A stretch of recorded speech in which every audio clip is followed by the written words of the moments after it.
Yes, he can shoot. Jose Alvarado scores 38 points as the Pelicans beat the Denver Nuggets by double digits to win their fourth game in a row and move to second in the Western Conference. This team has grown so much and it isn't even close to reaching the full ceiling that they have. Let's break down the big weekend for New Orleans in today's episode of Locked On Pelicans. Let's go.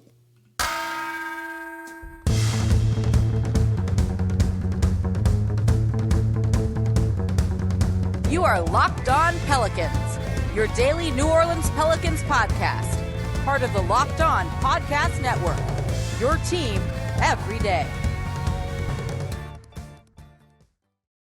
Welcome to another edition of Locked On Pelicans, the daily podcast covering your favorite team, the New Orleans Pelicans at NBA, part of the Locked On Podcast Network, your team every day, available wherever you get your podcasts and available on YouTube. I'm your host, Pelicans Insider, Jake Madison, at NOLA Jake on Twitter, here with y'all on this Monday, actually a Sunday night, after the Pelicans beat the Denver Nuggets 121-106, a truly dominant second half for New Orleans in this one as they ran away with it, moved to second in the Western Conference. Who thought we'd be saying that this early in the year? Behind a dominant performance from Jose Alvarado, couldn't miss 38 points. We'll break down his big night, this win over the Denver Nuggets. I also want to look at Friday's game, another double-digit win over the San Antonio Spurs, where Zion dominated. And we'll look at a couple of other guys here in today's episode of Locked On Pelicans. So, of course, thank you for making Locked On Pelicans your first listen today and every day. We're here Monday through Friday for y'all, breaking down everything you want to know about this Pelicans team like no one else coming to you like this, Monday through Friday, everything you want to know, the good, the bad, the coaching adjustments, the great plays, who they might be trading for, all of that's going to be talked about. We got a big week of shows. We're going to look at if Zion Williamson is an MVP candidate. Is this team the deepest in the league? Those are going to be the next two shows coming up for y'all, laying out the roadmap for the rest of the week. So subscribe wherever you get your podcasts and on YouTube. Tell a friend about the show. Leave a 5-star review with a comment and comment down below, the number one thing you can do to help support the show. So let's break down the big win over the Denver Nuggets, 121-106. New Orleans getting their fourth win in a row, second in the West. And look, the story of this game is none other than Jose Alvarado. Yes, he can shoot 38 points on the night. That's a career high for him. It's also a career high for any Pelican New Orleans player ever off the bench. That's how good he was in this one. 8 made threes, 8 of 11, 3 rebounds, 2 assists, 1 steal, and oh, by the way, no turnovers. When he's having that kind of performance and elevating New Orleans, that's big. In this one, the first half was a lot of Nikola Jokic for the Denver Nuggets and him really going out scoring and keeping Denver in this one.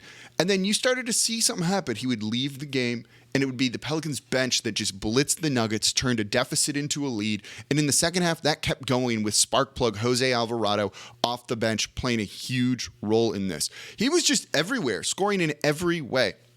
Yes, the three-point shot was falling. And when that's going, they were letting him take heat checks. He was making the heat checks. They were letting him kind of do whatever he wanted. And the offense at times was kind of flowing through him. He was open early on because of Point Zion, by the way, which we'll talk about in the next segment because that's still going really well for the Pelicans. But you also just saw his overall impactful player. And at one point, he just embarrassed DeAndre Jordan. Dribbled down low.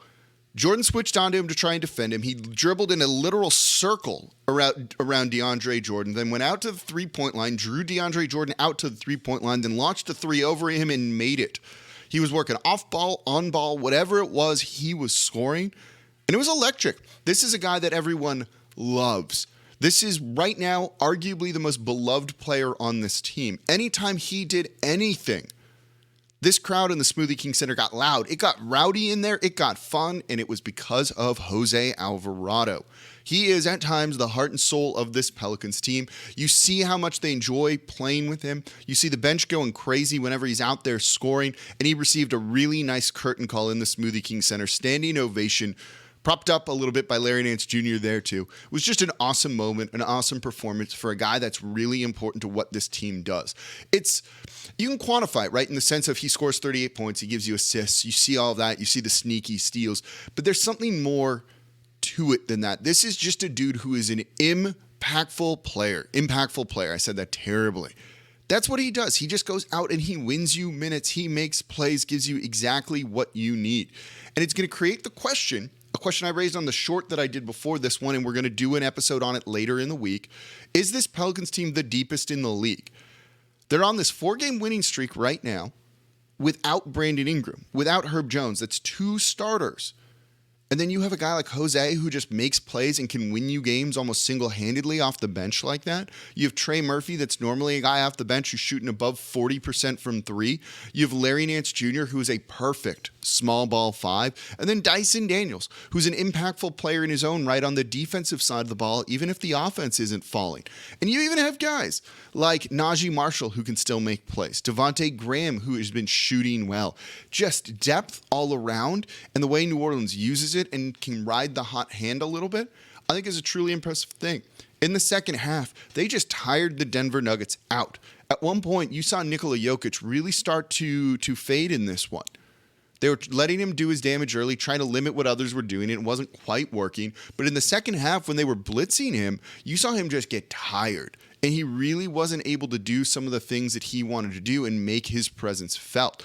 After a real dominant first half from him, 21 points, 8 rebounds, 5 assists, something like that. He only had 11 points in the second half. Just wasn't able to get out and score like he had done previously because he was just exhausted dealing with this high-energy New Orleans Pelicans squad that was really led by that second unit that was just flying around. And again, led by Jose Alvarado. Dude's going to get paid at some point. Just such a fun player. Adds so much to this team. You know, is a tremendous success story, a great find by the front office, bringing him in as an undrafted guy, getting him on a 2-way deal, and then converting him to the active roster so that he could play in the postseason. Can't say enough good things about Jose Alvarado. He was just awesome. Like, you're out of kind of superlatives with that, and this crowd just feeds off his energy and then gives a lot of that energy back to the team. And it was really fun to be in the Smoothie King Center watching him do his thing. MVP of the night, real impactful player off the bench, and a big reason why we're going to break down, we're going to spend a whole episode talking about, is this Pelicans team the deepest in the league and what that means for them going forward? Because that question is a valid one to ask right now after witnessing this performance from this squad. Jonas Valanciunas struggled in this game. Really struggled. He was a minus 21 on the night in just 13 and a half minutes. And then you have a guy like Larry Nance Jr. who can come in. 20 minutes plus 17. Billy Hernangomez, who we'll get to more in the third segment, was great in this one too. The reserves coming in, doing their job, exactly what you need to make a long playoff run and to be able to withstand these minutes without Brandon Ingram, Herb Jones, and other starters who have been in and out of the lineup. Let me know down below, do you think this Pelicans team is the deepest in the league? So coming up next, let's not forget about Zion. We haven't even mentioned him in the first segment. The dude had 25, 6, and 4. Point Zion is working. They still need to find ways to tweak it a little bit more. What can they do to make it more effective? That's coming up here next in today's episode of Locked On Pelicans. Before we do that, though, today's episode of Locked On Pelicans is brought to you by Turo. Turo is the world's largest car-sharing marketplace. With Turo, you can book any car you want whenever you want from a community of local hosts. Browse a huge selection of vehicles for just about any occasion or budget across the U.S., Canada, UK, and now Australia. Book a spacious SUV for a family road trip. Get a classic, which is what I would do, or a luxury car for a special event, birthday, or holiday. They have DeLoreans on there, which is really making me want to book one of those just to be able to drive it. Or test drive that new electric vehicle you've had your eye on to see how it fits your everyday life. Many Turo hosts can even deliver the car right to you. Every trip is backed by liability insurance. Terms, conditions, and exclusions apply. Forget boring rental cars and find your dream drive at Turo.com. Turo.com. And thank you for making Locked On Pelicans your first listen today and every day. We're here Monday through Friday for you all completely free. No one else coming to you like this, breaking down everything you want to know about this second in the Western Conference Pelicans team right now. And now for your second listen, go check out Locked On Sports Today. From the games that matter to the biggest stories in all sports, go beyond the scoreboard and behind the scenes with local experts and insights only Locked On can provide. Locked On Sports Today, available on YouTube and wherever you get your podcasts. All right, let's keep breaking down this winning streak. 4 games in a row, chance to make it 5 on Wednesday against the Detroit Pistons. You know, the driving force behind all of this, yes, you had the bench really step up in that win over the Denver Nuggets, but the driving force behind all of this has been Zion Williamson playing his way into the MVP conversation. And that's going to be the show tomorrow or Wednesday, one of the two is going to be, are they the deepest team in the league? One is going to be, is Zion in the MVP conversation, and how can he win MVP? Let me know which one you want to see tomorrow, which one you want to see on Wednesday in the comments down below. Maybe we'll just kind of vote on it here. But Zion has been just amazing. It's really that simple.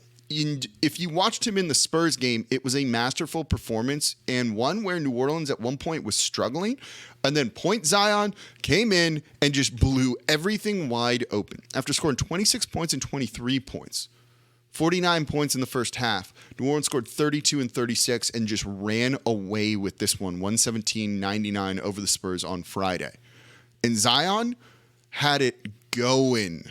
30 points, 15 rebounds, 8 assists. There's 2 assists off a triple-double.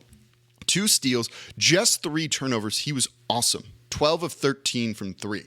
Point Zion could be renamed to nearly an MVP Zion. That's how well that he's playing. He's the engine driving this Pelicans surge right now in their 4-game winning streak. Again, without Brandon Ingram and with CJ McCollum struggling. This Spurs game was his first one back after illness. 5 points on 2 of 11 shooting. He wasn't much better against the Denver Nuggets, where he shot very poorly as well. 3 of 11 for just 7 points. It's been a rough season for him, but to be able to overcome the poor play from CJ is not necessarily an easy thing to do. If you had told me that they would win games where CJ's shooting like crap and Brandon Ingram isn't playing, I'd wonder if they're playing a tanking team, not a team like, potentially the Raptors where CJ didn't play, or the Denver Nuggets, or even just getting a win over the San Antonio Spurs. But all of this has been comfortable because of the play of Zion Williamson being nearly at an MVP level, and he's going to be in the conversation very soon. You're seeing it. Point Zion at the top of the three-point line is the way to go. Post-up Zion is effective too, don't get me wrong, but things just open up for literally everybody. And we'll get into Trey Murphy, Dyson Daniels, and Billy Hernangomez in the next segment about all of that. But when he's at the top of the three-point line, his court vision is really good, and he has a number of different passes in his repertoire in his bag. When you put him on the low block, you cut off about 2/3 of the court for him to be able to make passes to or plays to. When you put him at the top of the three-point line, he can finish with his left or his right, or pull up for a little midi, or score in a number of different ways, for a floater, for example, or off the glass. When you put him on the right low block, which is how they like to use him there in those post-up situations, it's him going to his left and trying to finish with his left hand, and that's it. Here, it just opens up his offensive bag so much. But it also frees up all of the court. He can make a pass to the left corner or the right corner. He can't do that when he's posting up on the right block, or to a cutter. The floor is so much more open, and in 2022, when you need space, and space is kind of the key thing to your offense functioning, I love seeing the way they use him like that. It creates wide open looks for Trey Murphy, for Jose Alvarado, and everybody else. His court gravity is unmatched. It's the Zion effect when you put him like that, and you're seeing them convert on the passes. He had in this game against the San Antonio Spurs a ridiculous number. I don't think I've ever seen a number this high from a big man. He had 23 potential assists. Those are passes he made that went to another guy that if they had made their shot would have counted as an assist for him. 23 potential assists on the night. He finished with 8. New Orleans was not shooting the ball well in the first half. But those are good looks. If they're taking those shots, they're going to start making them, particularly because this is a good three-point shooting team overall. So when they start making those wide open looks, and they lead the league in this right now, wide open looks, it tells you all you need to know about how effective Point Zion is. They still need to find the right balance between him, CJ, Jose, Dyson, when they're all out there on the court, and you'll have to do this dance too with Brandon Ingram, of many possessions do you run Point Zion, and who's working off the ball. CJ wants the ball in his hands. BI is going to want the ball in his hands too, and not only work off ball. So you need to find the right balance, the right rotation to satisfy everyone, but still maximizing the offense and the efficiency of it. And we very clearly have seen during the stretch in this season now that the way to go is with Point Zion. That's how you make this offense unstoppable. Yes, they're a top offense right now. That's a wonderful thing. I'm thrilled about that. I don't want to just be a top offense. I want to see them be literally the best, and there's no reason they can't do that. They're 6th best right now going into this game against the Denver Nuggets. That'll probably go up a little bit, I would think. Why not be the best and just be miles ahead of everyone and give yourself a little bit more leeway on defense? You're going to have to force teams to outscore you. That's going to make them more predictable and easier to defend.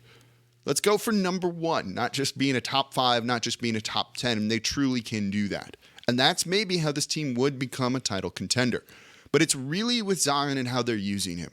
Put him in a position where he has more options to score or assist than fewer.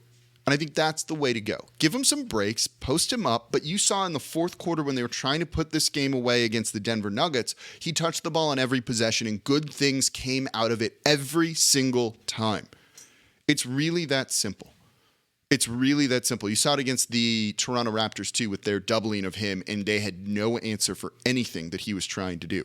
He's going to be in the MVP conversation. We'll break down his numbers and his candidacy for that against some of the other top guys. Can he get ahead of a guy like Jason Tatum? I do think there's an option for that and potential for that. We'll break down how he can win MVP this season coming up later in the week here on Locked On Pelicans. So make sure you're subscribed wherever you get your podcast and on YouTube as well. And let me know what show you want to see tomorrow. MVP show or deepest team in the league show. And speaking of the depth, let's look at some of the other guys that played well against the Denver Nuggets and the San Antonio Spurs too. That's coming up here next in today's episode of Locked On Pelicans. Before we get to that, though, today's episode of Locked On Pelicans is brought to you by BetOnline.net. BetOnline.net is your number one source for sports betting info, stats, news, and analysis. So you can get all the latest odds and trends for every professional and amateur league out there. From football to basketball, soccer, esports, they've got it covered over at BetOnline.net. Maybe you're feeling good. I am about Tulane's chances against USC. The Green Wave being the underdog. Finally making a big bowl game, first big one since 1939. I'm looking forward to being there. Probably going to go on that one, roll with the Green Wave here. Maybe you like Zion's MVP chances. You can get the futures. Those odds are always changing. If you see a number you like, make it happen over at betonline.net. It's the fastest and easiest way to get your betting fix. So head to the website today. You can also get there on your mobile device to learn more about the trends in action happening over at betonline.net. BetOnline, where the game starts. And thank you for making Locked On Pelicans your first listen today and every day. We're here Monday through Friday for y'all, breaking down everything you want to know about this Pelicans team like no one else is doing. We're here literally every day, not once a week, not once every week and a half, not once a month. We're here Monday through Friday. Subscribe. There's going to be a new show right there for you. Subscribe on YouTube as well. If you want to support the show, a couple things you can do. Leave a 5-star review with a comment wherever you listen to your podcast. You literally just put 5 stars and write something in there. It doesn't matter what, and it's going to help the show. And if you also want to support the show and watch on YouTube, just comment below on every episode. Say hi. Tell me what you thought about the game. I'm always in there responding to y'all. It's a great way to talk with you. It's a lot of fun. So subscribe wherever you get your podcast and on YouTube, and comment or leave a 5-star review. And now for your second listen, Locked On Saints, Monday Night Football, Saints-Bucks. You want to make sure you go and watch that one and get set for this game. Ross Jackson in Tampa, breaking down everything you want to know about it. Subscribe to Locked On Saints. Make sure they are your second listen. So today we're talking about the Pelicans now being second in the West. How cool is that to say? On a 4-game winning streak, looking to make it 5 on Wednesday. I'm excited. I know you're excited too. And they've had a number of really good performances. We broke down Jose's game and how important he is to this team. Zion being Zion, right? Getting all of this done. But you saw, especially in this Denver Nuggets game, really good coaching and trusting of players and knowing the right way to use guys. And I really want to shout out Billy Hernangomez. Probably hasn't been getting the minutes that he wanted after being named Eurobasket MVP, but he was key in this one. With Nikola Jokic toasting Jonas Valanciunas in this one, you saw Willie Green turn to Billy Hernangomez and Larry Nance Jr. early on to really see if anyone could slow him down. And, well, Billy delivered. 12 points on the night, but more importantly, a plus-minus of 20 in about 20 minutes of action. That's perfect. He was getting Jokic in foul trouble. He was doing a good job defending him down low in the post without fouling too much and did everything you needed from him. He's a reserve. He's not going to be playing a starring role, but when you need someone to come in and do something and give you something, Billy Hernangomez is reliable. The defense isn't always there, but he can get you some points. He can get you some rebounds, 8 on the night, and he did a very good job against a guy like Nikola Jokic, who was just hurting one of the other Pelicans players here. And that's important, to be able to have someone on your bench you can at least try as an option and feel kind of good about it. Really good job crediting, by Willie Green to go and trust his gut, trust his guy to go and do a good job. And Billy was a big reason why the Pelicans won this game. So was Trey Murphy, and you saw the evolution of his game in this one. He didn't have quite the scoring performance that he has on some of the other nights. Against the San Antonio Spurs, you saw him go 5 of 12 from 3, 17 points. He only had 12 in this one and only made 1 3-pointer, but you saw him do some other things. And this is a guy that is way more than just a 3-point shooter, and you've seen his game grow and evolve, and you really saw it on a couple of possessions in this one. At one point, you saw Zion kick the ball out to him, and as he was about to launch a 3, the Denver Nuggets, I forget what defender it was, had a really hard closeout on him. They didn't want to give him any space, and they were rushing to contest that shot because they realized, oh no, we've screwed up. And they also had a defender close by him anyway, giving Zion potentially a little bit more space. On that closeout, really hard closeout, not like a half-assed closeout where you kind of run out with your arms, and if he puts the ball on the ground, you can still defend him. They went after it to try and run him off or to get in his face or to do anything they could to disrupt the 3-point shot. And Trey recognized this, put the ball on the ground, and just immediately passed the guy. Drove right to the hoop, scored on a dunk. He had a couple of big dunk attempts. He's had a couple of big dunk attempts in this one and is trying to catch all of the bodies and put everyone on posters. And he's doing a good job. 4 of 8. But he was only 1 of 3. It tells you his game's evolving. He's much more than just a 3-point shooter. That 3-point shot, by the way, is what's opening that up alongside Point Zion and the rest of the offensive threats that they have. But you're really seeing him kind of grow right before our eyes. And defensively, really good too. 3 steals on the night. Those long arms, the good size, able to swallow up guys on offense. Or on defense. That's what you want to see out of him. This is one of the reasons why it's an open question. Are the Pelicans one of the best, do they have the most depth in the league? Trey Murphy starting in this one, but normally coming off the bench. He's been great. He's going to continue to be great. He's going to be a real key piece for New Orleans, not just this season, but next season and future seasons too. And he looks to be, right now, like his ceiling could be a fringe all-star. That's how good that he has been. Chris Middleton-esque, I think, from him, too, with less initiating the offense, but the shooting, the defense, kind of being that third player at times for this team. He's been outstanding this year, and he's more than just a shooter. And then you have Dyson Daniels in this one. 2 points against the Denver Nuggets, but really making his presence felt defensively. He's only going to be getting more minutes for this team. He contests well. He can help down low. That type of depth is something you need. And to have more options like that, I love to see it. You see him run breaks well, making the right passes for New Orleans. He's doing everything he can. 5 assists on the night. That's perfect. Potentially a better version of Lonzo Ball. This was a very good team win for New Orleans, really highlighted by the play of Jose Alvarado. And then, of course, Zion, who we kind of forgot about in this one, still having an absurd stat line. Zion's stat line before this game, over the past couple, as I said, he's playing his way into the MVP conversation. 29 points, 9 rebounds, 8 assists, or 29, 11, and 8, something like that. An absurd stat line that's going to get him in there. So that's going to be a future show. Depth is going to be a future show. Those are the next 2 shows here. So enjoy the win. Enjoy being second in the Western Conference. 4-game winning streak, 2 blowout wins over good teams. It's a fun time to be a Pelicans fan, so make sure you're subscribed to Locked On Pelicans wherever you get your podcast and YouTube. As always, I'm your host, Jake Madison, at NOLA Jake on Twitter. I'll be back with y'all tomorrow.